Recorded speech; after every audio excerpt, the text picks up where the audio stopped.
Dans le quartier verdoyant d'Outremont, à Montréal, la vie scolaire avait été soigneusement choisie, presque réservée. On n'avait presque jamais de problème entre élèves. Le pire drame que l'association de parents avait connu, c'était que deux mamans apportent la même tarte au sucre à une vente de pâtisserie. Le mot « scandale » n'existait pas dans notre vocabulaire. Pourtant, il y a eu un événement qui avait secoué parents et professeurs. Un événement tellement étrange et inquiétant qu'on s'était demandé comment cela avait pu arriver. « Bonjour la classe ». Un silence étrange était tombé sur la pièce. L'homme qui venait d'entrer n'était pas notre professeur habituel. En fait, aucun de nous ne l'avait jamais vu de sa vie. « Appelez-moi Monsieur Witzbold, et je vais être votre remplaçant pour les 2 heures qui viennent. » Il avait tracé son nom en grandes lettres carrées au tableau. Il était soigné, mais quelque chose clochait chez lui, comme si l'élégance n'avait été qu'un masque. Aujourd'hui, nous allons étudier un peu de biologie, peut-être la plus fascinante des sciences. « Oh, monsieur Witzbold !» allait dire Jean-François, un garçon studieux au premier rang, en levant la main. C'était un cours d'anglais, non ? Sa voix s'était éteinte quand le professeur l'avait regardé, sans cligner des yeux. On avait senti le poids de ce regard écraser l'enfant bavard. Comme je le disais, continuait M. Witzbold, aujourd'hui nous étudierons la biologie, et je vous promets qu'aucun d'entre vous ne trouvera la leçon ennuyeuse. Il a commencé à dessiner au tableau un croquis grossier de poumons. Le système respiratoire sert à transférer l'oxygène provenant de l'air vers les cellules, via l'hémoglobine dans le sang. Quel élève nouveau peut me dire combien de temps le corps peut survivre sans oxygène ? Le remplaçant s'est tourné et a fait face à la classe, son sourire trop large. Nous sommes tassés sur nos chaises. 3 minutes, a murmuré quelqu'un. 3 minutes, reprit-il. Il suffit de 3 minutes pour que le corps subisse ce qu'on appelle l'hypoxie. Si l'apport d'oxygène aux cellules devient insuffisant pendant une période prolongée, le cerveau se met en arrêt, en coma, pour essayer de préserver l'oxygène. Si on ne lui rend pas son apport, eh bien, l'extinction complète survient. Puis il a ajouté, presque en s'émerveillant, « Mais dans le vide spatial, le délai est encore plus court. À l'époque de 1971, les cosmonautes soviétiques sont morts quand une panne a provoqué la dépressurisation de leur vaisseau avant la rentrée dans l'atmosphère. L'équipage est mort en l'espace de 30 à 40 secondes. » Sa voix avait résonné dans la salle comme une bouteille cassée.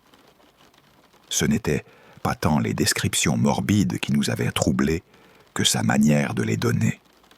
Il semblait prendre un plaisir malsain à nous instruire sur cette horreur. « Le corps humain m'enchante, disait-il en déambulant, si fragile et pourtant tellement tenace. Nos esprits laissent une marque indélébile, mais nos corps ne sont que poussière et ombre. Prenez les peuples qui ont conquis tous les terrains de la terre, les Bédouins du désert, les Inuits du cercle polaire. Et pourtant, qui peut me dire de combien la température corporelle doit baisser avant que des effets néfastes surviennent ? » La classe était restée muette. Certains s'agitaient, l'air chargé de craie et de renfermés. M. Witzbold passait entre les rangées comme un prédateur. « Juste 2 degrés, dit-il. Si la température centrale baisse de 2 degrés à peine, l'hypothermie commence. Les réactions chimiques essentielles ralentissent. Les systèmes se déséquilibrent. La personne perdra conscience. Le cœur perdra son rythme. Succession d'états vitaux qui s'effondrent. vers 24 degrés, le cœur s'arrête. À ce moment, Marie-Claude, la fille discrète assise devant moi, a frissonné si fort que je l'ai entendue inspirer comme un animal pris dans un piège. Une légère hausse peut être tout aussi fatale.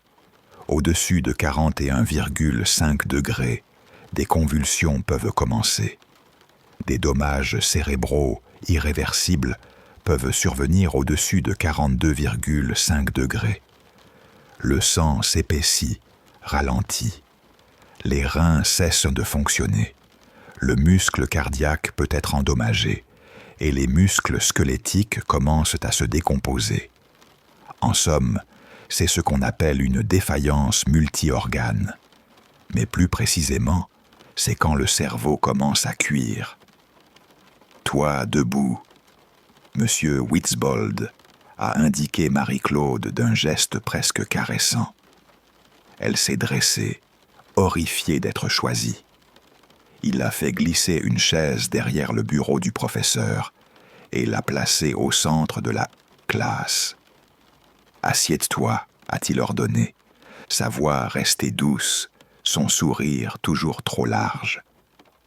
Elle a monté l'allée en marchant sur des œufs. Quand elle s'est tournée pour s'asseoir, elle était presque figée de peur. Il s'était placé derrière elle, un peu trop près. Malgré leur fragilité, nos corps sont durables d'une certaine façon, disait-il, comme s'ils partageaient un secret. Par exemple, si je prenais un grand objet pointu et que je retirais la tête de cette jeune femme prometteuse, le système nerveux continuerait de fonctionner, un court instant. L'énergie électrique coincée entre les synapses pourrait gonfler, provoquer que son corps décapité se tienne et fasse quelques pas paniqués avant de s'effondrer, tandis que les yeux continueraient d'envoyer des images au cortex visuel. En toute probabilité, elle verrait ce spectacle fascinant jusqu'au bout. N'est-ce pas incroyable? Marie-Claude, espérant que la démonstration était finie, a voulu se lever du siège du professeur. Il a posé ses mains sur ses épaules et l'a repoussée, ferme. « Où crois-tu aller, ma chère ?» a-t-il demandé avec un rictus de loup. « Je n'ai pas encore fini avec toi. » Les mains du remplaçant sont restées sur ses épaules, pesantes. « Non. Ceux qui pensent que la décapitation est une fin particulièrement sinistre, je dois vous informer que vous vous trompez, a-t-il dit. Il existe bien pire. Il a commencé à parler d'une voix basse, chaque mot comme un craquement. Le scaphisme, parfois appelé les bateaux, était une exécution conçue par les anciens Perses pour infliger le plus de souffrance possible avant la mort. Les seuls récits fiables viennent des Grecs, leurs ennemis jurés. La victime était enfermée dans un bateau où un tronc est vidé, la tête, les mains et les pieds dépassant. On la forçait à avaler du lait et du miel, jusqu'à provoquer une diarrhée épouvantable.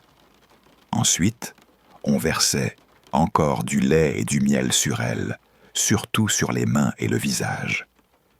La classe était restée suspendue à ses lèvres, comme si l'air lui-même s'était figé. À mesure que le bateau se remplissait, des insectes attirés par le lait et le miel s'installeraient, foreuses et boucheurs de chair. Les essaims envahiraient la victime, la poussant à la folie. Combinée aux blessures, la torture était traînée le plus longtemps possible. La mort surviendrait finalement. Déshydratation, famine, épuisement, choc septique. Sa voix s'était arrêtée comme si le tableau d'une horreur avait été laissé en plan. Au moment où il allait enchaîner, la sonnerie de fin de période a retenti. D'abord, personne n'a bougé. D'habitude, on se ruait hors de la salle au signal, mais cette fois-ci, on était presque cloué sur place, paralysé par ces mots.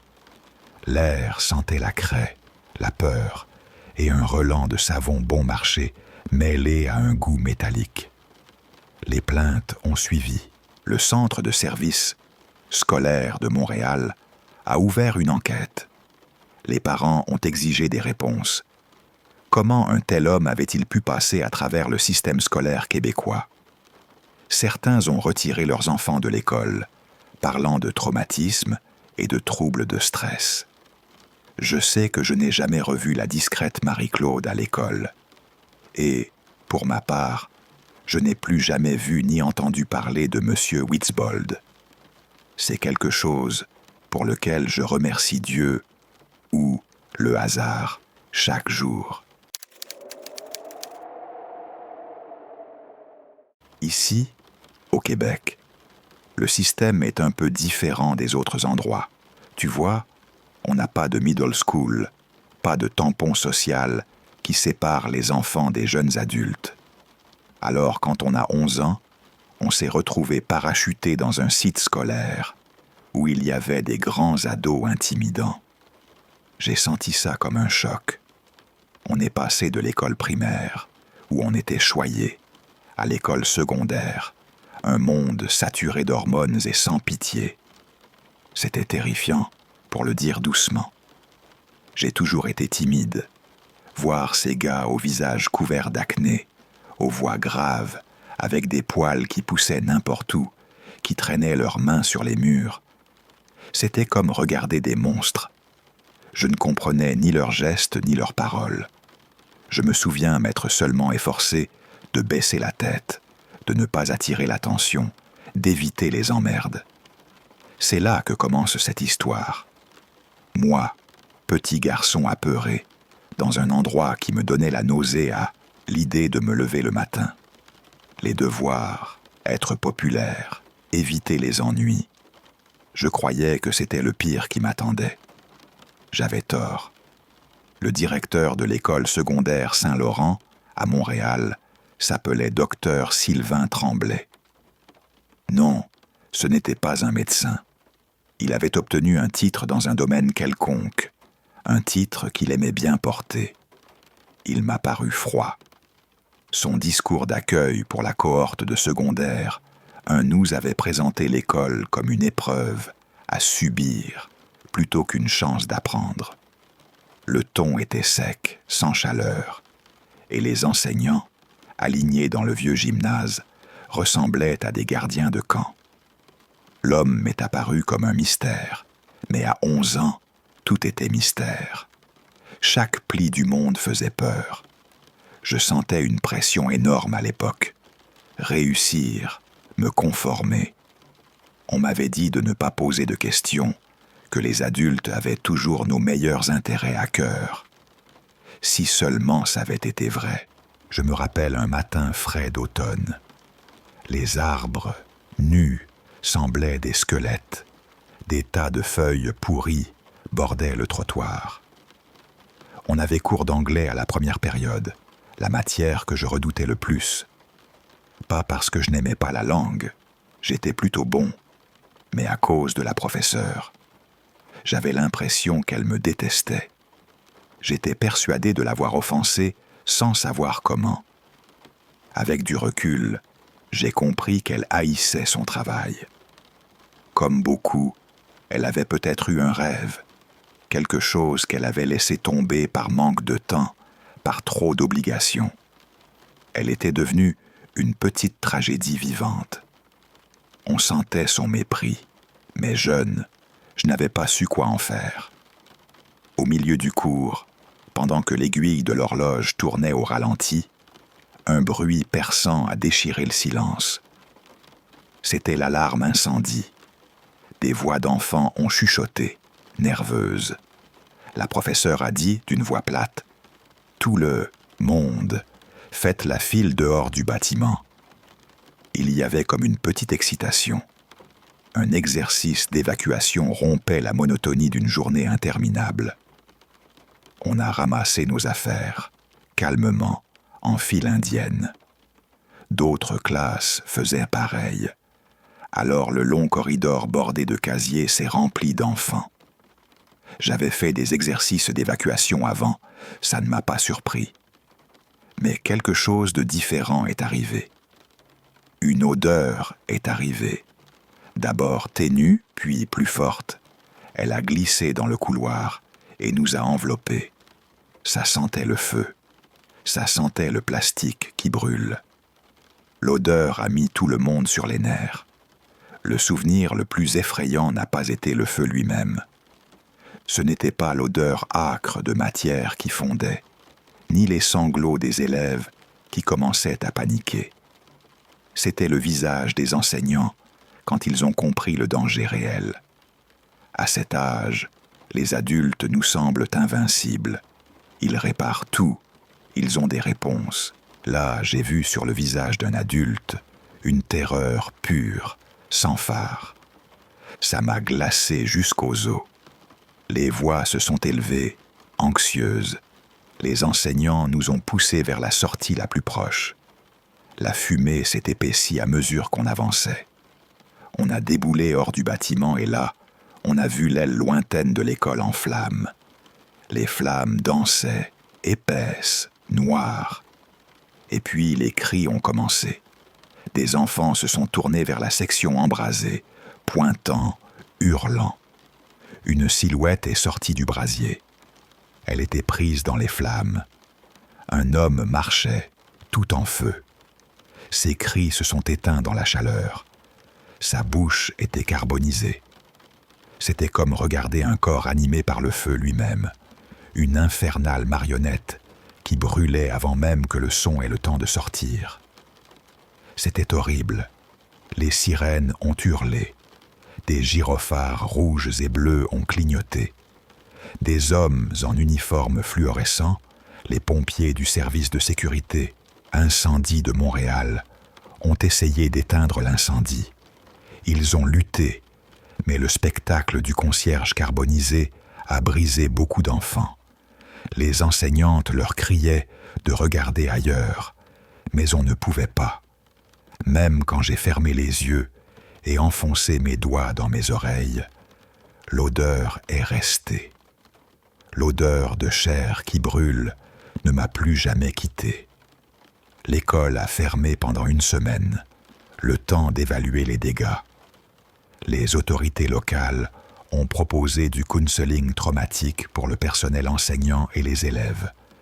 Notre classe, avec nos parents, a assisté à une séance de groupe dans un centre communautaire du coin. Je n'ai rien compris à ces réunions. Pourquoi vouloir s'asseoir tous ensemble pour parler d'une horreur? Pourquoi ne pas rester chez soi, essayer de retrouver un semblant de bonheur, d'oublier? C'était affreux, mais pour être franc, j'ai pris les jours de congé comme un cadeau. J'ai joué aux jeux vidéo autant que je voulais. Mes parents m'ont même acheté un nouveau jeu. Ils pensaient sans doute que j'étais bouleversé. Ils essayaient d'être bons. Je n'ai pas questionné ça. J'ai choisi d'oublier. Qui voudrait garder en tête l'image d'un homme en feu qui sortait des décombres? Après quelques jours, l'école a envoyé une lettre à toutes les familles. La cause était électrique, une surtension, une prise qui avait court-circuité, un réfrigérateur brisé en cuisine qui avait pris feu. C'était la version officielle. Mais j'ai remarqué quelque chose chez mes parents à ce moment-là. Quand je n'étais pas dans la pièce, je les ai entendus chuchoter. Ils disaient des choses qu'ils ne voulaient pas que j'entende. J'étais curieux, bien sûr, mais je n'avais pas envie d'écouter. J'ai toujours su, à une étrange profondeur, qu'il y avait des vérités qu'on ne voulait pas savoir. Certaines choses, mieux vaut qu'elles restent des secrets. La vérité a mis 10 ans à sortir. Un soir, pendant un repas de famille préparé à la maison, on a commencé à jaser de mes années d'école. Au début, c'était banal.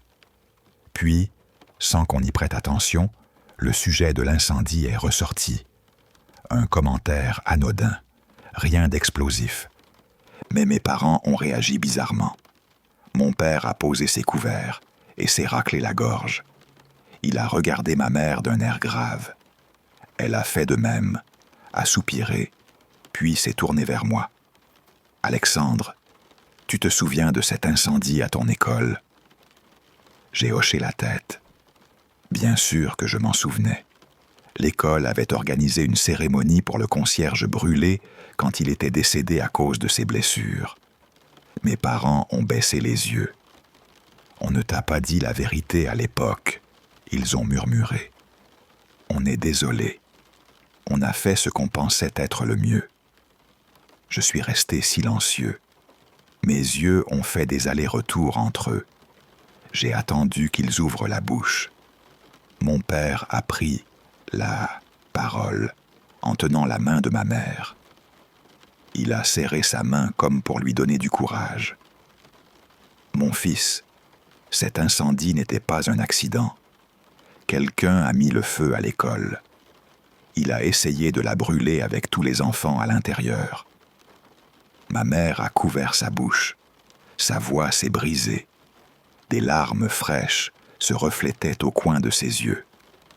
Mon père l'a calmée, doucement, avant de poursuivre. « Tu vois, Monsieur Tremblay, le directeur, ce n'était pas vraiment son nom. Avant, il ne travaillait pas dans l'enseignement du tout. Il s'appelait Bernard Lévesque. Bernard Lévesque a eu une aventure avec une femme. Il voulait fuir sa vie, tout effacer. Un soir, pendant que sa femme et ses enfants dormaient, il a arrosé la maison d'essence et a mis le feu. Il a voulu partir. Ma mère a sangloté. Mon père a ajouté d'une voix cassée. Ils n'ont pas eu la chance de s'en sortir. Ils n'ont pas eu la chance. On s'est tous effondrés, comme si on avait découvert une blessure qu'on n'avait jamais su guérir. On s'est serrés. On a compté nos bénédictions, en se disant que ma classe avait échappé à un sort similaire à celui de ces enfants abandonnés de Bernard Lévesque. Des années plus tard, en repensant à cette époque où j'étais petit et terrifié, quand tout me semblait immense et menaçant, j'ai réalisé à quel point j'avais marché parmi des monstres, et que les monstres n'étaient pas toujours ceux qu'on imaginait. On ne m'avait jamais dit que parfois, la pire horreur vient de l'intimité. Et pourtant, c'était là, juste derrière les portes de bois, tout prêt à s'enflammer. Je n'ai jamais su pourquoi ils avaient laissé ce Bernard changer de nom et se glisser dans notre école. Peut-être que c'était un mensonge nécessaire. Peut-être que des gens avaient fermé les yeux pour éviter un scandale. Peut-être que la bureaucratie et la honte ont tout avalé. Je l'ignore. Ce que je sais, c'est que l'odeur de brûler est restée attachée à ma mémoire. Parfois, la nuit, je me suis surpris à sentir cette odeur, même quand il n'y avait rien autour. Une odeur qui ramène des images d'enfants hurlants, d'un homme qui sort du feu avec la peau noire et croûteuse, des visages des enseignants figés dans l'horreur. Une odeur qui ne pardonne pas. J'ai écrit tout ça plus tard, en me demandant comment j'avais pu croire, enfant, que les monstres étaient ceux qui traînaient dans les corridors. J'ai compris que les monstres prennent parfois un nom respectable, une position, une voix douce. Ils portent souvent un costume. Et si ce récit te serre la gorge maintenant, si tu sens ton cœur s'accélérer, sache que je ne l'ai pas raconté pour t'effrayer gratuitement. Je l'ai raconté parce que la peur m'a façonné, parce que j'ai appris trop tôt que le danger peut venir de la routine, de la confiance mal placée, parce que l'image d'un homme en flammes m'a suivi pendant des années, parce que j'ai vu des adultes devenir de simples mortels, et ça suffit à terroriser un enfant. Quand je repense à tout ça, je me demande encore, comment aurais-je pu savoir, à 11 ans, que la vraie horreur avait le visage d'un père qui d'abord avait fui le sien? Comment aurais-je su qu'on marchait tous, un peu, sur le même bord du précipice? Je ne le sais toujours pas, mais je sais que certaines vérités attendent. Elles attendent que quelqu'un les éveille, que quelqu'un souffle sur la poussière. Et elles brûlent si on les laisse dormir trop longtemps. Le Québec, c'était un pays ancien, sauvage. C'est là que l'irrésistible avance du puissant empire britannique s'est arrêtée net. Les vétérans en habits rouges, endurcis par des années de combat aux lisières barbares des colonies, se sont trouvés repoussés dès qu'ils ont foulé la terre qu'on appelait la Nouvelle-France. Mon prof d'histoire au secondaire s'est toujours demandé pourquoi une force si organisée, si puissante, s'était figée comme ça. Certains érudits ont parlé du manque de ressources naturelles, comme si l'Empire n'avait rien à gagner à prendre le Québec. Mais des forêts boréales aussi anciennes auraient donné des millions de tonnes de bois pour nourrir la machine de guerre, sans compter le minerai de fer caché sous les vastes collines. Non, pour M. Lavoie, la réponse se trouvait ailleurs, dans ces forêts immenses, impénétrables. Dans ces bois sombres et humides du vieux Québec, il y avait quelque chose qu'on avait adoré autrefois, avant que ça ne tombe dans le murmure et la légende. Quelque chose qui avait été là bien avant nous et qui serait encore là bien après notre disparition. On était tous excités quand M. Lavoie nous a annoncé qu'on était inscrits pour l'excursion d'une semaine à la ville de Québec. Avec le recul, on n'aurait sans doute pas dû l'être autant. En tant qu'Américains en échange, on attirait le regard. On était vus comme des petites curiosités, presque exotiques, par beaucoup de Québécois. 2 de mes potes et moi, on s'était monté un genre de club des Américains en manque de chez soi. 3 maraudeurs des anciennes colonies, prêts à piller les terres des ancêtres. « Ça vous fera du bien de sortir de la ville », avait lancé M. Lavoie, le sourire large, en débarquant sur le quai d'une petite gare. Certains d'entre vous n'ont même pas idée qu'il existe un monde en dehors de l'écran de votre téléphone. On se dirigeait vers un Dicine, endroit qu'on appelait la forêt de Matane, quelques centaines de milles de lacs, de collines et de bois, traversés par seulement une poignée de sentiers. C'était une matinée d'octobre, qui piquait quand notre groupe d'environ 20 élives a entamé la courte randonnée hors de la bourgade. Les locaux nous regardaient, méfiants, derrière des carreaux crasseux. Pas une demi-heure n'avait passé que je regrettais déjà d'avoir bourré mon sac à dos. Les bretelles m'enfonçaient dans les épaules au point d'étouffer la circulation. J'ai dû glisser mon pouce dessous, juste pour soulager la douleur. Alors quand M. Lavoie a annoncé une pause de 5 minutes, je n'ai jamais été aussi soulagé d'être descendu d'un pas. Le soleil d'automne commençait à décliner pendant qu'on suivait ces petites routes de campagne. Le poids du sac m'avait creusé des perles de sueur sur le front. Une douleur sourde me taraudait les épaules et les pieds. Ça faisait des heures qu'on n'avait croisé ni voiture ni maison, et ça se voyait. La végétation au bord de la route devenait de plus en plus indomptée. Les murets de pierres sèches s'effritaient, des lianes s'y enroulaient, reprenant ce qui avait été humain. On était bien fatigués. On avait marché toute la matinée. On n'avait pas l'impression d'être plus près de la forêt. Les routes étroites, bordées de haies folles, commençaient à se ressembler toutes. La frustration a monté. Quelques-uns ont commencé à se disputer sur la direction à prendre. Après une journée entière à marcher, on a enfin atteint la fin de la route. Le bitume était fendu, usé, de l'herbe poussait dans les fissures. Là, la route s'est arrêtée, littéralement, avalée par la nature. Devant nous, la forêt s'ouvrait, vaste, sans fin. C'était primitif. Des millions d'épinettes denses se dressaient comme un océan vert sombre. Je n'avais jamais rien vu de pareil. Le soleil commençait déjà à glisser vers l'horizon, transformant le bleu profond du ciel en des voiles roses et oranges. On était épuisés, affamés, assoiffés, trempés de sueur à force d'efforts. Pourtant, on a continué. On devait le faire. La nuit s'approchait.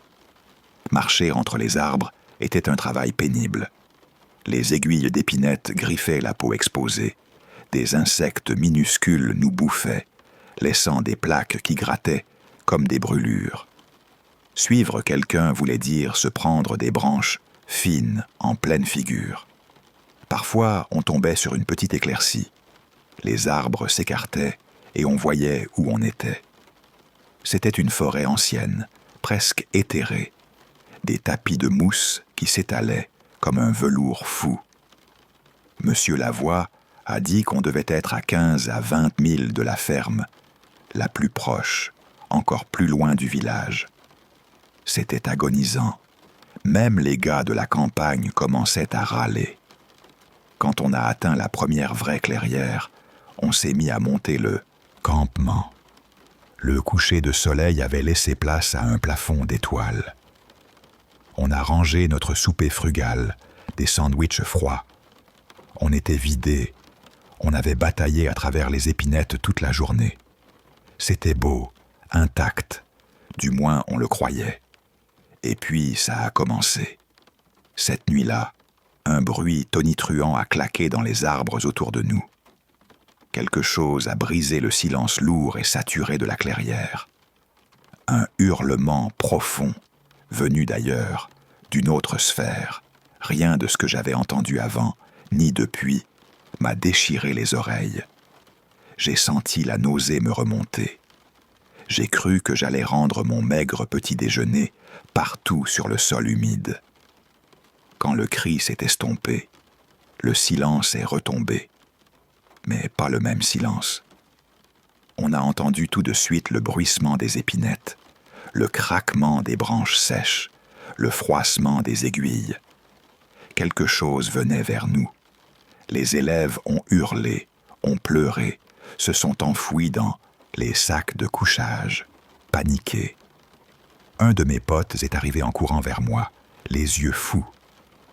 Monsieur Lavoie a disparu, qu'il a soufflé, la voix en miettes. Je l'ai cherché, je ne le trouve pas. Faut le retrouver. On s'est mis à courir, aveugles, dans les épinettes. Les branches nous griffaient, les ronces lacéraient, toute peau découverte. La fatigue n'existait plus. Le poids des sacs n'existait plus.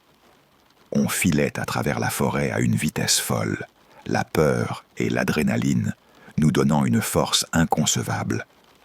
Puis j'ai vu quelque chose dans l'encre de la nuit, éclairé par une pâle lune.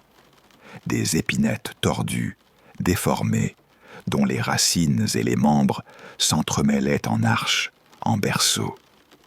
Sous elles, une large fosse peu profonde avait été creusée, comme découpée dans la terre. Chaque centimètre était rempli d'ossements. Des cages thoraciques entières sortaient du sol, comme des pièges d'os.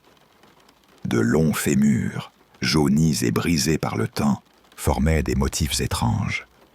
Des cloportes et des poux sortaient des orbites ouvertes de crânes fêlés. Les mâchoires pendantes faisaient un cri muet. Il devait y avoir des centaines, si ce n'est des milliers, de restes humains à demi enfouis devant nous. Mes yeux sont remontés vers la masse de branches entrelacées. Une poupée brillait, accrochée dans le réseau de bois. Des casques d'acier raplapla, encore avec des lambeaux de tuque rouge. Des bijoux de laiton tissés dans le patchwork d'ossements. Des monnaies françaises, vieilles, de plus de 300 ans, étaient enfoncées si fort dans le bois mourant que l'arbre avait poussé autour, les avalant à moitié. À genoux devant tout ça, il y avait une silhouette voûtée, torse nu. Son torse était couvert de tatouages bizarres, comme des dessins éthérés. Ce n'étaient pas des œuvres d'art soignées, c'était grossier, rituel. La silhouette marmonnait, quelque chose de doux mais de fou, répétant les mêmes phrases, encore et encore, dans une langue innue, gutturale et anciennement sonore. Les hurlements se sont rapprochés, plus forts. La chose encerclait le camp, comme un chasseur qui étire sa patience de fer avant d'achever sa proie. Un terror m'a glacé, absolu. Je me suis approché, rampant presque vers la figure prostrée, et en m'agenouillant, j'ai reconnu son visage. C'était Monsieur Lavoie. Il priait. « Monsieur Lavoie !» ai-je gueulé, en lui secouant l'épaule nue, en essayant de le sortir de sa transe. « Monsieur, on a besoin de vous. Je vous en supplie, aidez-nous. » J'étais à 2 doigts de pleurer, la voix éraillée par la folie de la scène. « Réveillez-vous !» Je l'ai giflé sur le côté de la tête, et enfin il est sorti de son état. Il a tressailli, comme réveillé d'un rêve, et a regardé autour de lui, comme s'il avait oublié où il se trouvait. À ce moment précis, les hurlements ont baissé.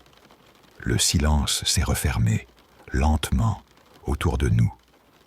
Il restait là, haletant. On restait là, haletant.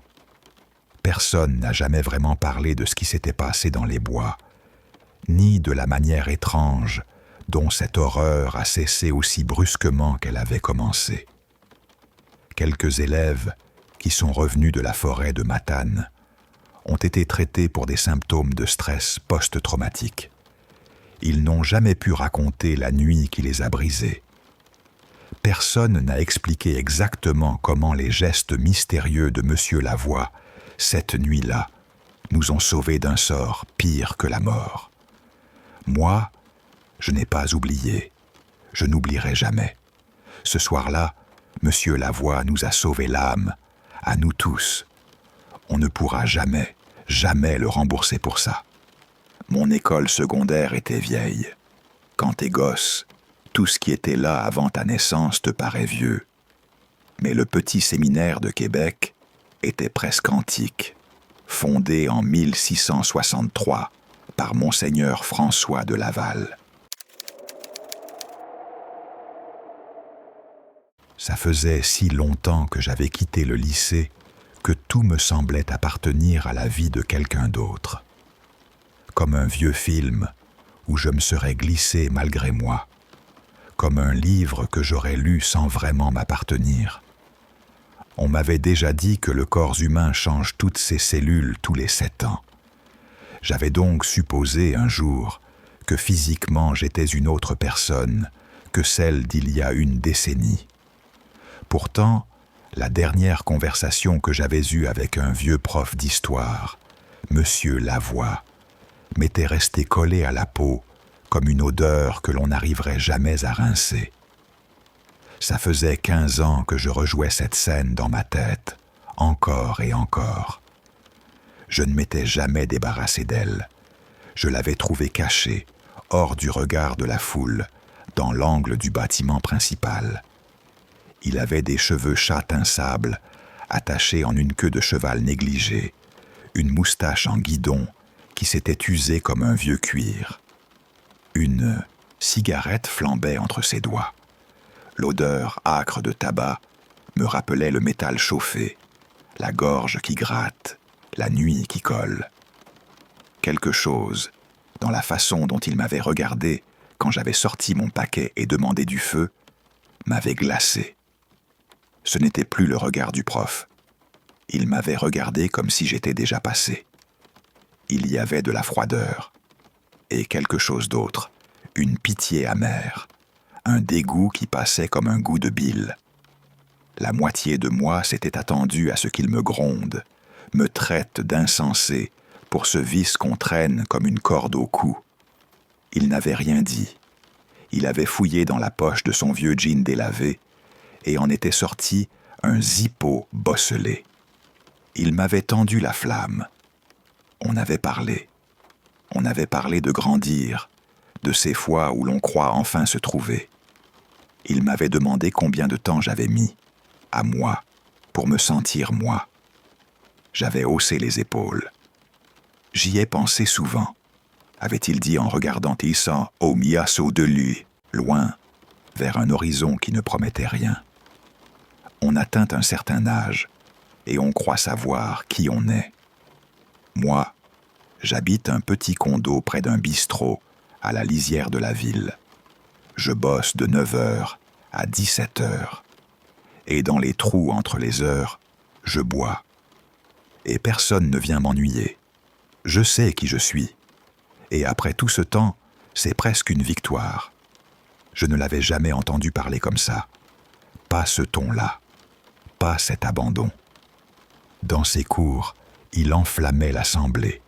Il racontait l'histoire comme on raconte une passion. On le respectait. Là, il avait l'air brisé.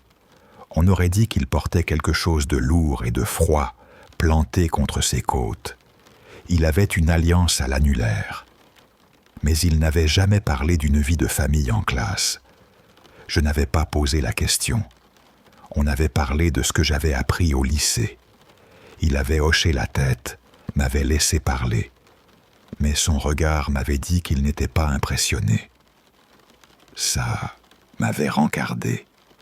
J'avais senti mes mots se heurter à un mur invisible. « Et toi, qu'est-ce que t'as appris ?» je lui avais demandé. Il avait écrasé la cendre de sa cigarette du bout de sa botte, allumé une autre. Parfois, j'aurais souhaité ne pas avoir posé cette question, avait-il commencé, comme s'il parlait à quelqu'un d'autre. Certaines personnes ici vivent comme si le reste du monde n'existait pas, comme s'ils habitaient une grotte. Cette ville, c'est un caniveau, un grand parc à roulottes qui flotte à part dans l'univers. Ça veut pas dire qu'ils sont malheureux, ça veut pas dire qu'ils n'ont pas de valeur. Il n'y a pas de honte à être consciemment heureux et consciemment ignorant.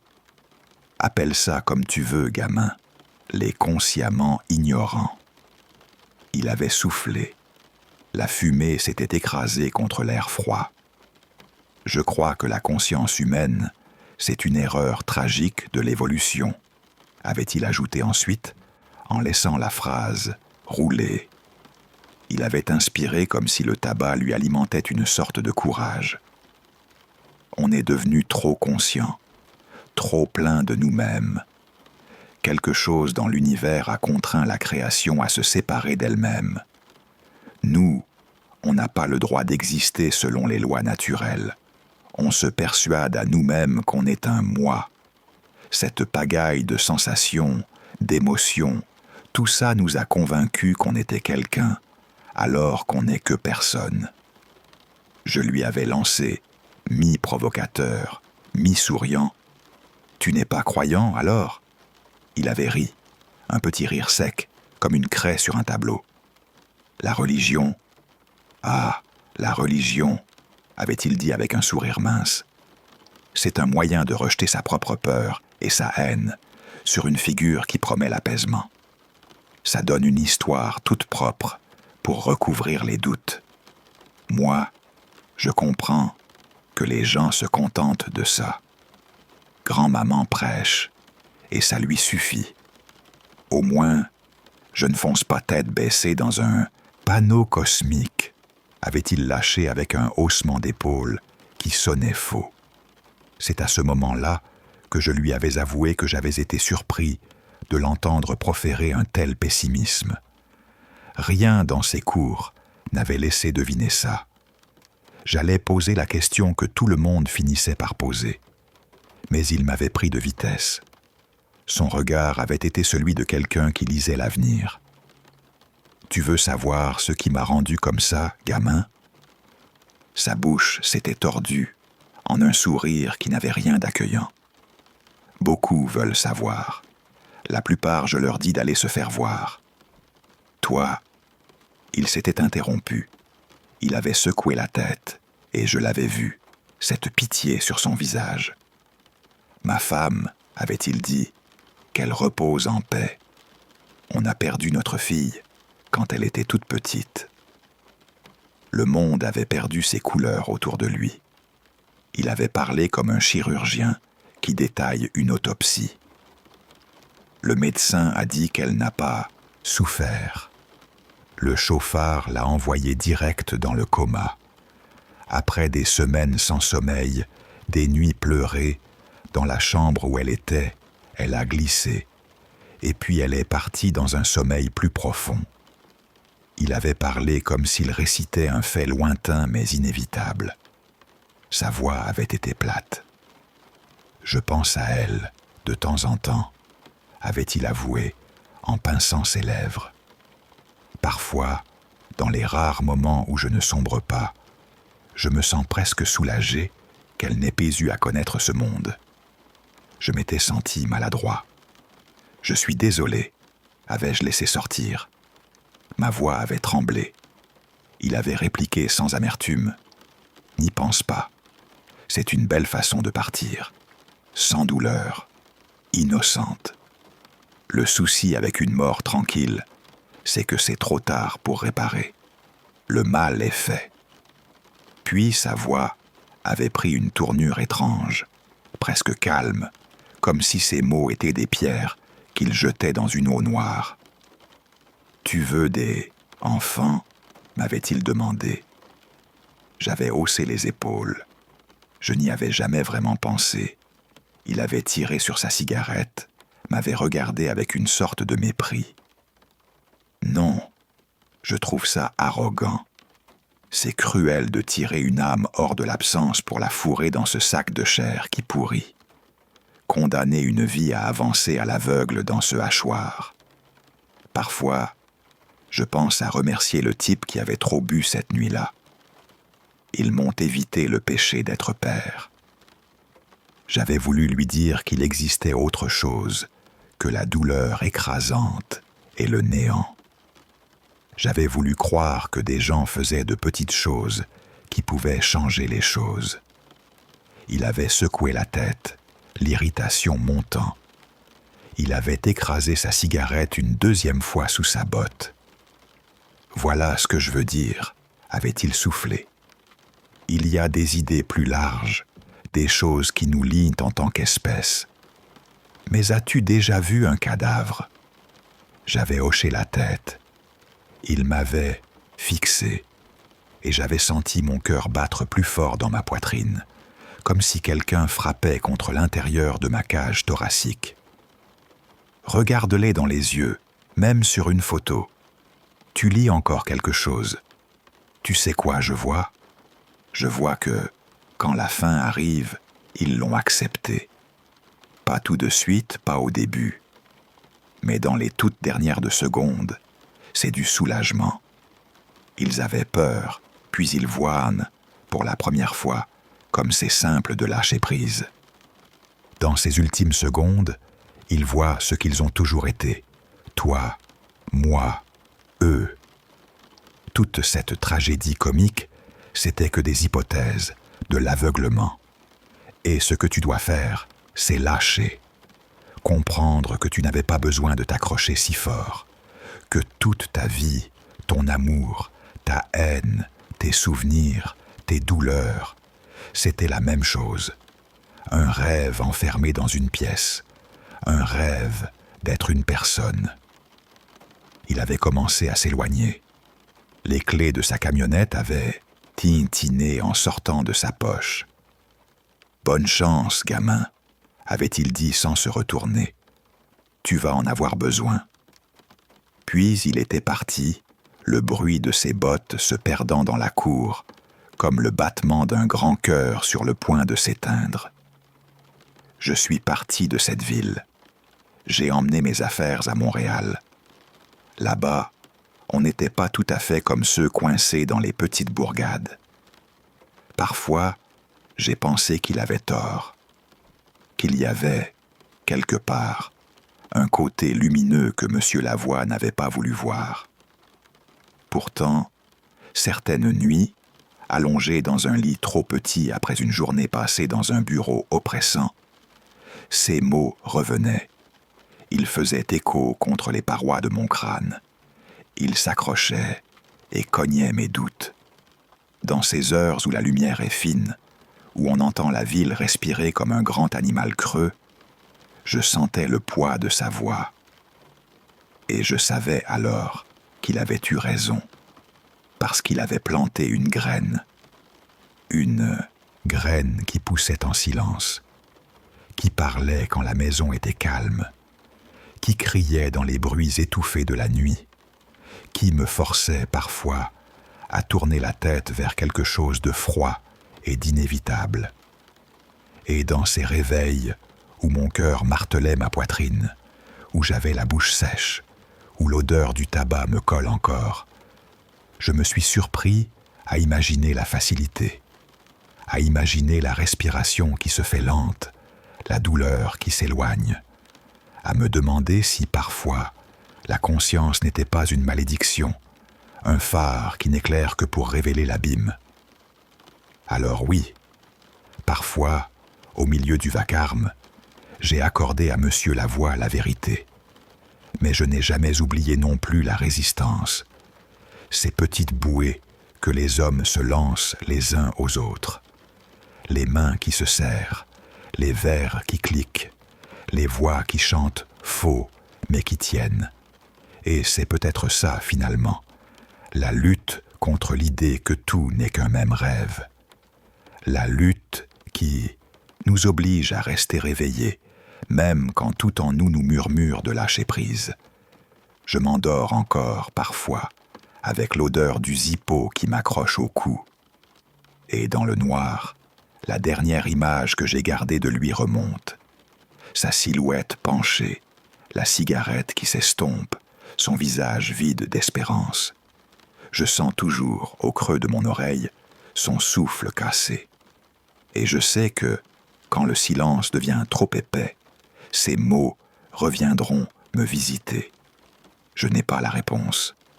Peut-être que la vérité est quelque part entre nos désirs et nos peurs. Peut-être qu'on est tous, à la fois, un peu lui et un peu ceux qu'il a jugés. Mais quand ça frappe, ce froid, cette pensée qui t'arrache la gorge, il est trop facile de croire que lâcher serait la solution. Et c'est cette facilité qui me terrifie le plus. Monsieur Chernenko a été le prof le plus dur de l'école secondaire Saint-François, à Québec. C'était un colosse, d'environ 1,90 m, qui arpentait la cour d'école comme un ours et qui portait sur le visage une expression que même les pires garnements respectaient. Il avait émigré d'Europe de l'Est après l'effondrement de l'ancien système soviétique. Il parlait avec un accent lourd, mais son anglais était parfait. Il a enseigné la physique d'une façon froide, presque clinique. Les mauvais jours, sa voix a sonné comme un aboiement. Un jour, pendant un cours qui s'est déroulé d'une manière étrangement tendue, « Monsieur », Chernenko a expliqué les différents types de radiation. Un élève studieux, Étienne, assis au premier rang, a levé la main pour demander comment il savait tant de choses sur le sujet. « J'ai travaillé pour une centrale électrique dans mon pays », a-t-il répondu, sec, en se tournant vers le tableau noir et en griffonnant un schéma approximatif. L'un des joueurs de hockey, Jean-Guy, connu pour jouer le dur, a balancé une remarque. C'est sûrement celle qui a explosé. La craie dans la main du professeur s'est cassée d'un bruit sec. La main qui tenait le morceau cassé a tremblé en le ramenant le long du corps. Il a poussé un soupir audible, s'est retourné, et ses yeux, petits et bruns, se sont plantés dans le visage du mauvais sujet. « Tu as déjà vu tes amis mourir, Jean-Guy » a-t-il demandé doucement. C'était la première fois que nous l'entendions parler autrement que par commande. Et paradoxalement, sa douceur nous a fait davantage peur. Jean-Guy n'a pas répondu. « Je t'ai posé une question, garçon. » Toujours rien.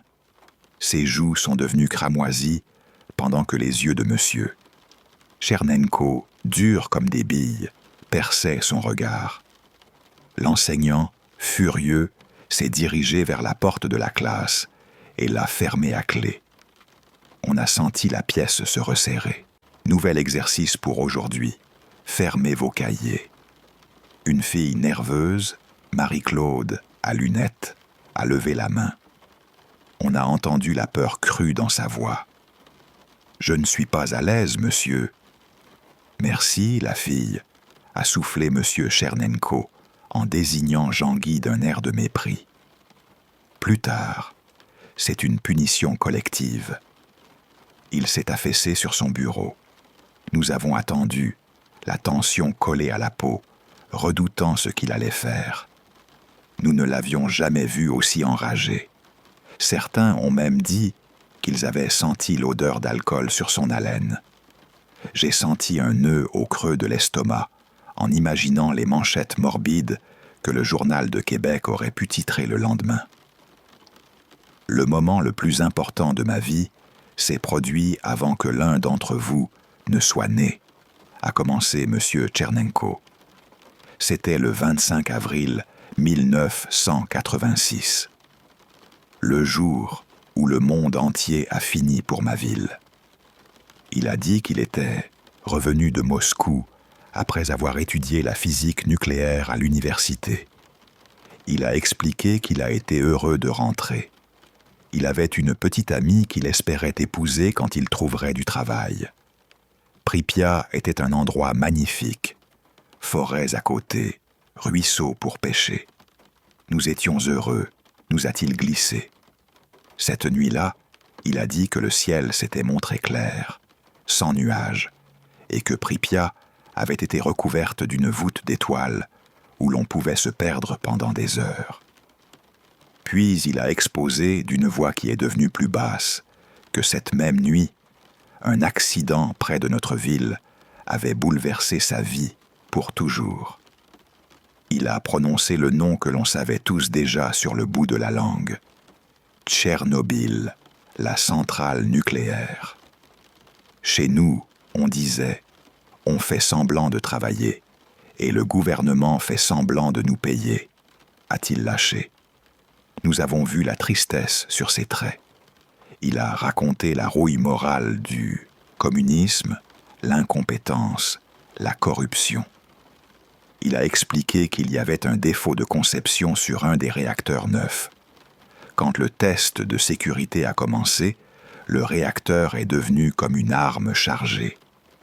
Et quand on a retiré les barres de commande pour remonter la puissance, il a regardé Jean-Guy, les yeux plissés, et a craché « Abruti !» Son rugissement a projeté Jean-Guy contre son siège. Le reste de la classe n'a pas mieux tenu. Nous avons été accrochés à chaque mot. Ce que personne ne savait, a-t-il dit avec une lenteur clinique, c'est qu'à force d'erreurs et de dissimulation, il y avait un vice fatal dans le réacteur qui le rendait instable, à faible puissance. Quand on a baissé la puissance pour le test, elle a chuté trop bas et le réacteur s'est bloqué.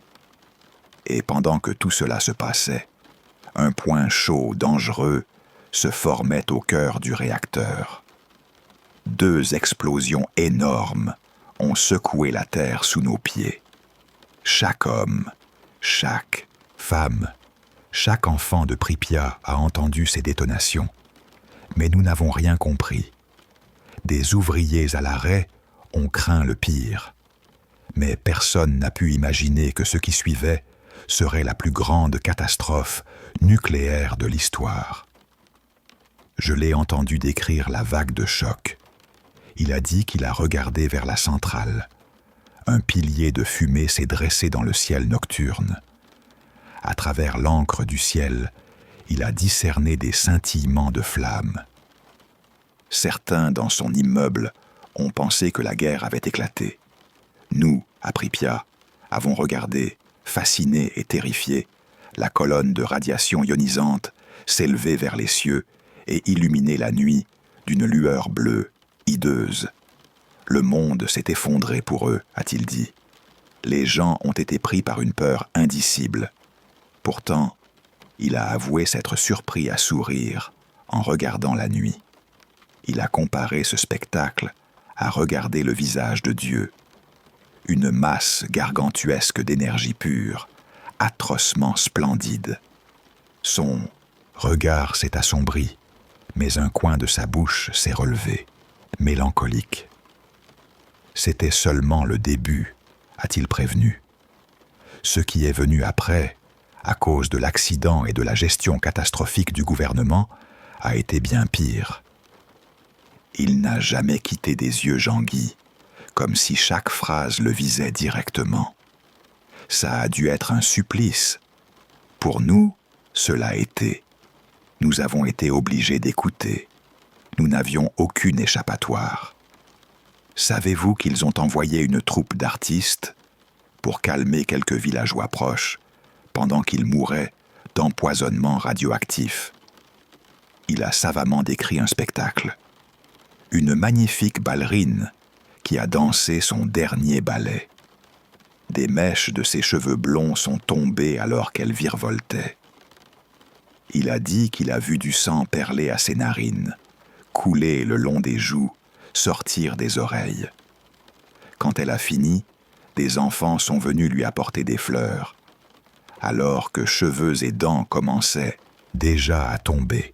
Le groupe électrogène est tombé en panne et pendant plusieurs mois, ils ont été plongés dans l'obscurité la plus totale et la plus terrifiante. Il a dit qu'il a vu les fleurs et les enfants luire dans la nuit.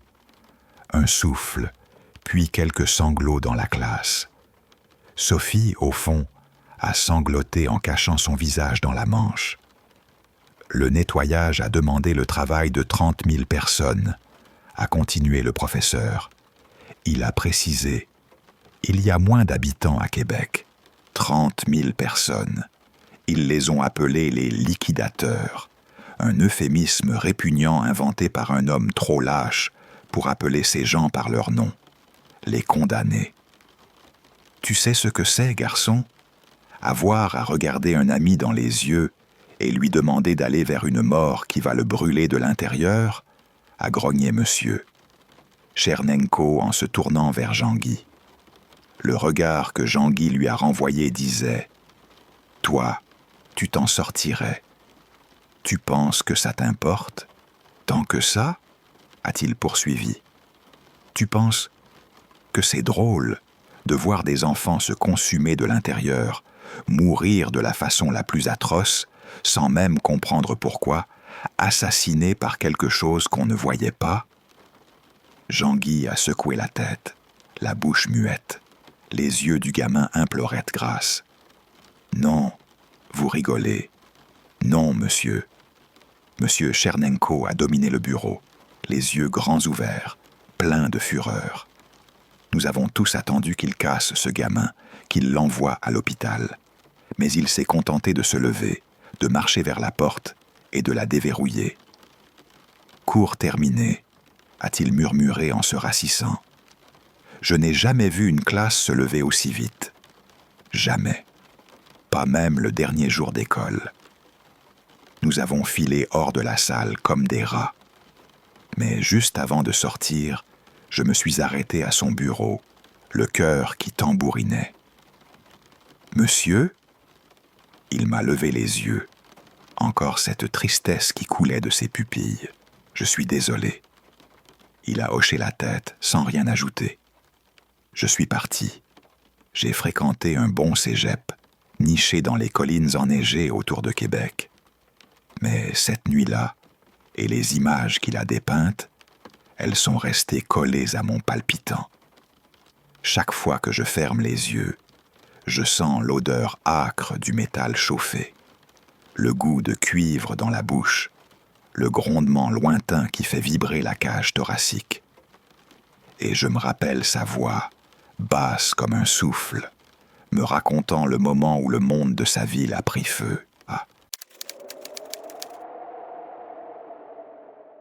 Frère Étienne, je l'avais imaginé, avait voulu faire du collège Saint-Louis un lieu pour apprendre aux enfants pauvres à lire, écrire et compter.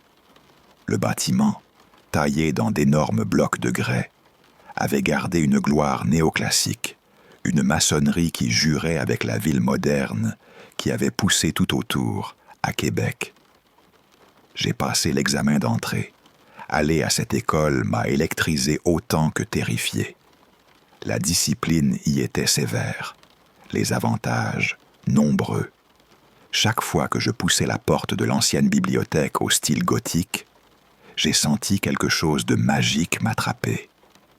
Une pièce hors du temps. L'odeur des vieux livres et du vernis sur le bois m'a fait croire que j'avais accès à des secrets antiques, à des savoirs interdits réservés aux élites de l'esprit. C'est en parcourant ces rayons usés que je suis tombé sur un livre que tout de suite j'ai repéré. Le Roi en jaune. Il se détachait parmi les reliures de cuir, son dos d'un jaune moutarde qui jurait. J'ai fait glisser le vieux volume hors de sa niche. À l'intérieur, sur la page de garde, un symbole d'un jaune pâle m'a sauté aux yeux. J'ai dû plisser les yeux. J'ai forcé ma vue pour comprendre ce signe étrange.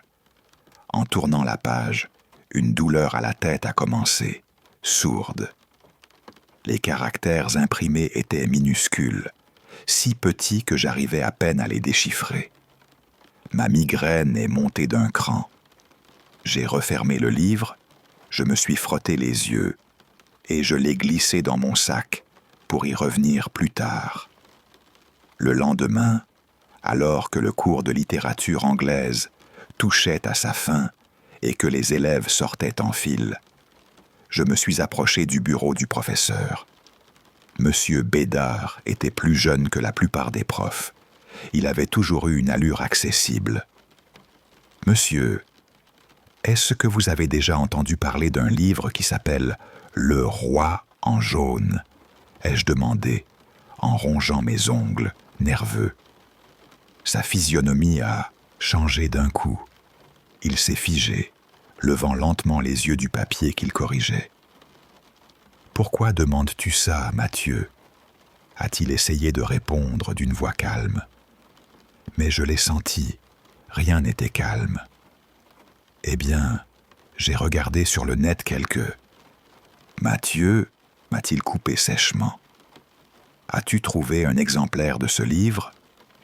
Non, monsieur, ai-je menti, sentant que quelque chose n'allait pas. Après tout, j'avais retiré le bouquin de la bibliothèque sans autorisation. Écoute-moi bien, Mathieu, si tu trouves un exemplaire de ce livre, tu dois me prévenir immédiatement. C'est clair ? Monsieur, je voulais juste... Immédiatement, a-t-il répété, me lançant un regard qui m'a glacé l'échine et que, encore aujourd'hui, je ne peux oublier. J'ai gardé le livre secret pendant la semaine suivante. J'ai ouvert Le Roi en jaune par intermittence, tentant de déchiffrer ces textes cryptiques.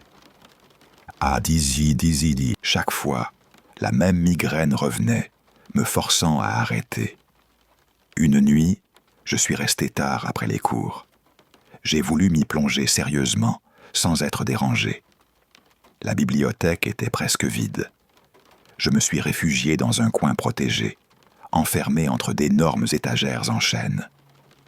Avec hésitation, j'ai sorti le volume jaune moutarde et je l'ai ouvert au hasard. Le texte s'étalait comme de la poésie, des strophes bizarres. Ma tête a commencé à bourdonner, comme si elle allait éclater. J'ai lu « Étrange est la nuit, où les étoiles noires se lèvent, et étrange lune circule dans les ciels, mais plus étrange encore, Carcosa perdue. Mes mains tremblaient, mes yeux me brûlaient dans leurs orbites. Je n'étais pas seulement en train de lire le livre, j'avais l'impression que le livre me lisait. Je me suis levé, j'ai laissé le livre sur la table et je me suis effondré hors de la bibliothèque, si maladroitement que j'ai attiré la colère de la bibliothécaire à lunettes. J'ai couru jusqu'aux toilettes proches, je me suis enfermé dans un box, les mains agrippant la cuvette sale, et j'ai vomi si fort que le nez m'a saigné. Je me suis secoué, j'ai recraché le goût infect, Puis j'ai réussi à me laver, à me nettoyer, et je suis retourné à la bibliothèque. Quand je suis revenu dans le petit recoin que j'avais quitté, mon sang s'est glacé. Le livre avait disparu. C'était en juillet de 2004. Quelques semaines plus tard, le 25 juillet, un élève du collège Saint-Louis, Marc Beaulieu, est rentré chez lui après être resté seul dans un parc le long du fleuve Saint-Laurent. Son père était installé dans le salon, un soir tranquille après le repas. Marc est allé à la remise, il a pris un marteau à griffes dans la boîte à outils de son père. Puis il est entré dans le salon. Le père ne s'était même pas levé qu'un coup sourd a heurté l'arrière de sa tête. Le jeune que son père avait élevé pendant 18 ans l'a frappé, a frappé encore, puis l'a poignardé jusqu'à ce que leurs blessures paraissent si violentes à la Sûreté du Québec qu'ils ont d'abord cru à des impacts d'armes à feu. Quand Marc a fini de mutiler son père, sa mère est rentrée. Elle a découvert la scène, a trouvé la maison rouge et morte. Marc l'attendait. On a dû l'identifier grâce à ses dossiers dentaires. La nuit où j'ai perdu le roi en jaune, il n'y avait qu'une seule autre personne dans la bibliothèque. Cet élève s'appelait Marc Beaulieu. L'année suivante, j'ai passé mes examens de fin d'études. On a organisé une fête pour marquer la fin de notre scolarité. C'était censé être un moment joyeux. Le drame de Marc Beaulieu s'est estompé dans les recoins de la mémoire de tout le monde. Quand la fête s'est calmée, parents et élèves ont commencé à quitter l'établissement. Moi aussi, je me suis dirigé vers les grilles. Je l'ai vu, Monsieur Bédard, adossé, fumant une cigarette, regardant dans le vide. Monsieur Bédard, me suis-je approché, prêt à tout dire enfin. Je voulais vous parler du livre. Tu l'as trouvé. Je le sais, a-t-il dit, grave. Je n'avais aucune idée que...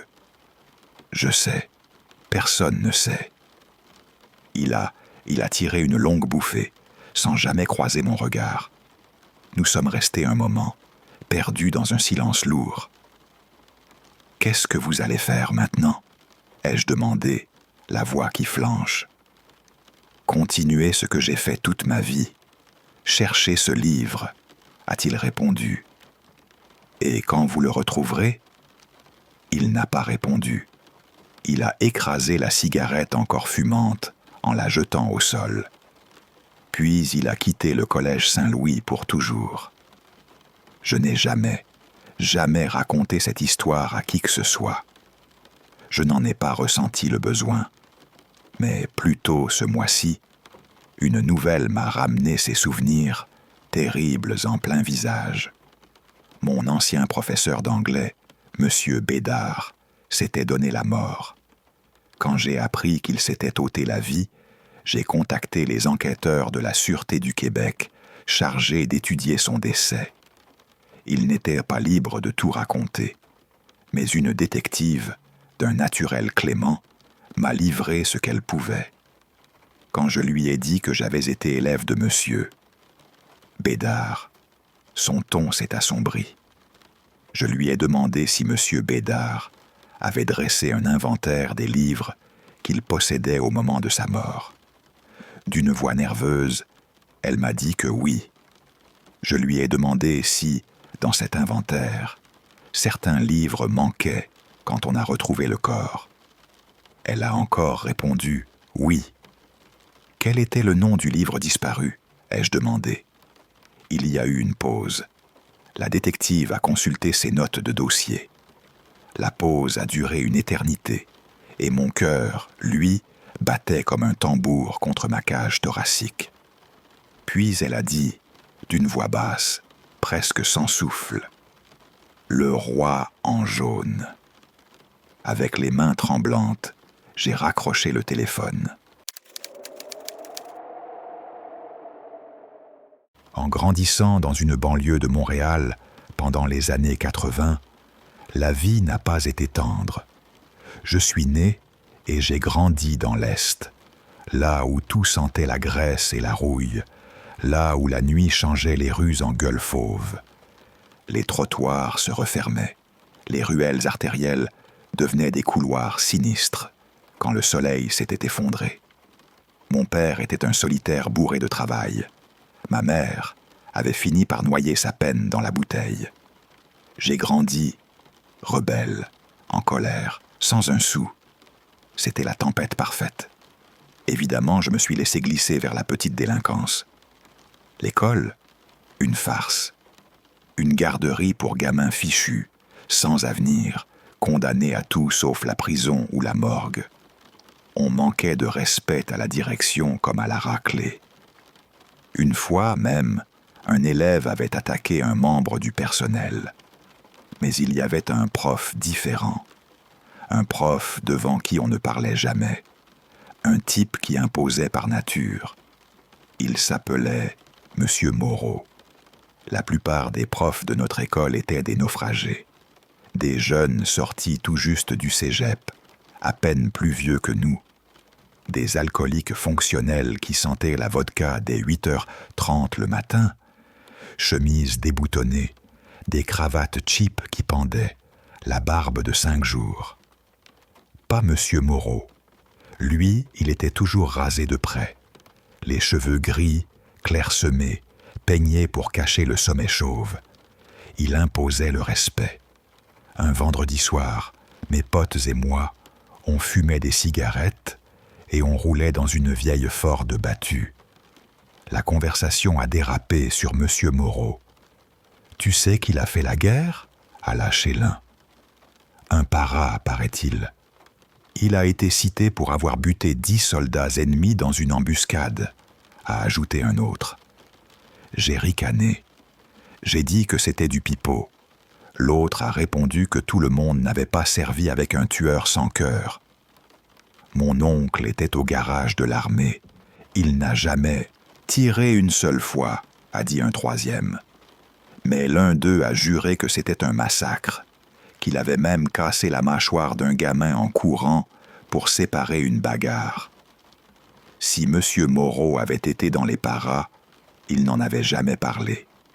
Plus tard cette nuit-là, on s'est arrêté devant une petite maison en stuc, à la périphérie de Pointe-aux-Trembles. Rien d'extraordinaire, pas le genre de maison bourgeoise où on allait normalement cambrioler. Mais mon pote sur la banquette arrière insistait. « Tu es sûr que c'est la bonne ?» Pour la énième fois, oui, l'homme achète et vend des pièces d'auto. Il cache toujours une sacrée somme de cash chez lui. Là, c'est notre grosse prise. On a garé 2 pâtés plus loin, on a surveillé. On a sorti bandana et passe-montagne. On se les est collés sur la gueule pour passer inaperçus. Il faisait calme, presque noir, à part la lueur orange, délavée, des réverbères qui formaient des ratures sur le trottoir. Entrer dans le garage a été facile. Le bois pourri d'une porte latérale a cédé autour d'un verrou rouillé. On s'est glissé à l'intérieur. Sauf que le garage humide et sombre n'a montré aucun morceau d'auto, aucun banc de mécano, aucune odeur de graisse. J'ai lancé un regard mauvais à celui qui nous avait entraînés là. On aurait dû partir tout de suite. Mais on était jeunes, stupides, orgueilleux. On ne voulait pas repartir les mains vides. À la porte de la maison, on a tendu l'oreille. Silence. Un silence qui pesait, qui collait au tympan. J'ai avalé, j'ai pris la poignée. Un couloir court nous a menés à une pièce latérale, transformée en bureau. Des piles de papier, des livres empilés sur un vieux bureau. Je me suis faufilé dedans pendant que mes potes fouillaient le rez-de-chaussée. C'est en fouillant ce bureau que j'ai commencé à remarquer des choses sur la personne qui vivait ici. La maison était vieille, délabrée, mais la pièce était étrangement ordonnée. Les étagères étaient rangées au poil. Une cloison affichait un drapeau râpé, rouge et bleu, avec une étoile jaune au centre. Je n'ai pas su de quel pays il venait, mais j'ai eu l'impression d'avoir déjà vu ce motif quelque part. Une section du mur était couverte de coupures de journaux encadrés. Dans l'obscurité, je ne pouvais presque rien lire, mais un filet de lune qui filtrait à travers une vitre crasseuse a fait ressortir un mot. Vietnam. Mes cambriolages nocturnes me faisaient toujours palpiter le cœur. Mais là, quelque chose d'inconnu a commencé à ronger mes entrailles. J'ai glissé un tiroir. À côté du métal mat d'un Colt 45, il y avait un collier. Des formes bosselées, ridées, enfilées n'importe comment sur un cordon. J'ai plissé les yeux dans la pénombre. J'ai enfoncé un doigt pour effleurer une des masses raboteuses. C'était sec, strié. Un morceau de peur solide m'a serré la gorge. Les poils sur ma nuque se sont dressés. Quand j'ai réalisé ce que c'était, j'ai reculé. C'étaient des oreilles humaines. J'ai senti mes paumes devenir moites. Le sang est devenu un tambour dans mes tempes. Faut qu'on file, a débité ma voix dans ma tête. Je me suis dit de sortir, tout de suite. J'ai entendu des planches craquer, des pas qui se rapprochaient. J'ai levé les yeux vers la fenêtre et j'ai vu quelque chose filer devant le carreau. Mes potes qui se tiraient. J'ai eu un instant d'abandon total. Ils m'avaient laissé, seul avec ce qui venait. Quelque chose venait dans le couloir, lentement. Je me suis tourné. Il était dans l'embrasure, bloquant ma fuite. Je n'oublierai jamais le son de sa respiration. Cette aspiration, cette expiration rythmée, comme un monoxyde régulier, rauque, presque tremblante. C'était une respiration qui transmettait tout le mépris, toute la haine qu'il avait contre moi. Il a fait un pas. Son visage s'est éclairé un instant à la pâle lune, les traits tordus par une colère contenue, des yeux bleu pâle qui brillaient comme des lames, une fixité prédateur. C'était Monsieur Moreau. Il a bondi. J'étais rapide. Lui était plus rapide, plus fort. Nos corps se sont heurtés. Des grognements, des jurons muets. Ses mains calleuses se sont refermées autour de mon cou, comme si c'était une manœuvre apprise, instinctive. La lutte était mécanique. J'ai paniqué quand le bandana noir qui me cachait le visage a commencé à glisser, à se défaire. S'il voyait mon visage, j'étais mort. La peur m'a rendu aveugle. J'ai tout donné. Ma tête a foncé. J'ai cogné son orbite d'un coup de front. Il a hurlé. Sa poigne a lâché. J'ai donné des coups de pied. J'ai hurlé à mon tour. J'ai réussi, avec une rage animale, à me dégager. J'ai pris mes jambes à mon cou et je me suis jeté vers le garage. Je suis sorti dans la rue. L'air m'a frappé comme un mur. Mes poumons se sont ouverts d'un coup. Mes jambes ont brûlé. Chaque instant, je pensais qu'il allait pointer le Colt 45 et me défoncer le crâne. Je n'ai pas osé regarder derrière moi. Pas question de voir la balle qui me fauche. Il était para. Il a tué 10 personnes. Je vais être la 11e. Mon Dieu, aide-moi. Je vais être la 11e, j'ai pensé en sursaut. Mais le coup n'est jamais venu. J'ai réussi à atteindre le bout de la rue. Je me suis enfoncé dans une ruelle jonchée d'immondices, un râtelier de déchets qui serpentait entre les maisons comme des galeries pour rats. J'ai presque frappé mes potes quand je les ai finalement rattrapés. Ils m'avaient laissé, vraiment. Vous m'avez laissé là, avec ce maniaque, bande de lâches, je leur ai craché. Ils se sont défendus à moitié, les voix qui se chevauchaient. On est sorti dès qu'on a vu ce qu'il y avait là-dedans, a dit l'un, maladroit. Tu aurais pu nous prévenir, mec. Tu nous as juste laissés, a ajouté l'autre, accusateur. Puis mon autre ami a parlé. Sa voix est devenue basse, comme si on l'avait lavé de toute bravoure.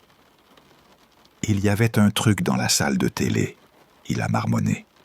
C'était fait de cheveux. des cheveux humains.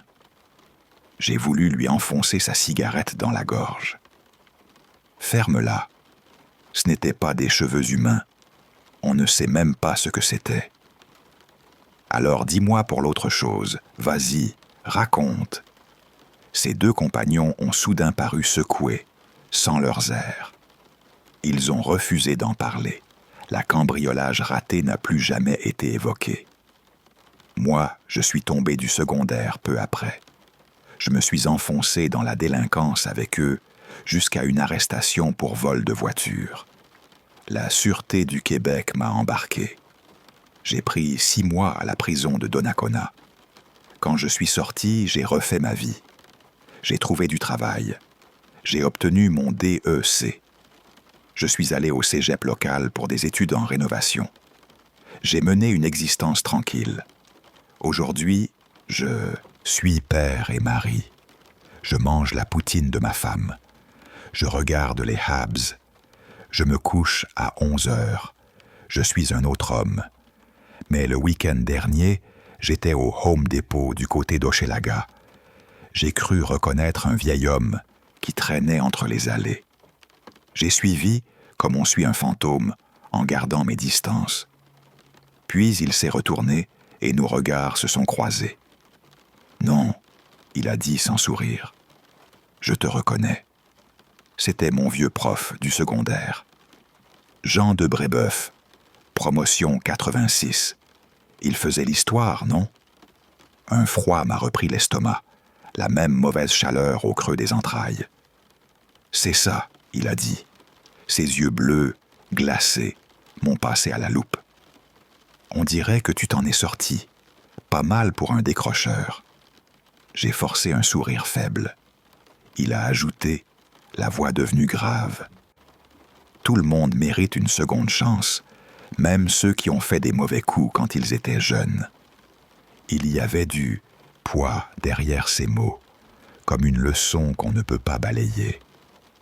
Mes paumes se sont mises à transpirer contre la barre en plastique du chariot. « Ça me surprend que vous vous souveniez de moi, monsieur Moreau. » J'ai balbutié, en essayant de pousser le chariot pour m'éloigner, pour cacher ma nervosité. Il a répondu, un sourire presque bestial sur ce visage ridé. Ce même regard prédateur que j'avais vu des décennies plus tôt est revenu, intact. « Je n'oublie jamais un visage », a-t-il dit. Ces mots ont sonné comme une promesse. Je suis parti. J'ai accéléré le pas. Dans ma gorge, le goût du fer était revenu. J'ai senti la nuit de Pointe-aux-Trembles qui me revenait, les oreilles pendues sur un collier, le bois pourri qui avait cédé.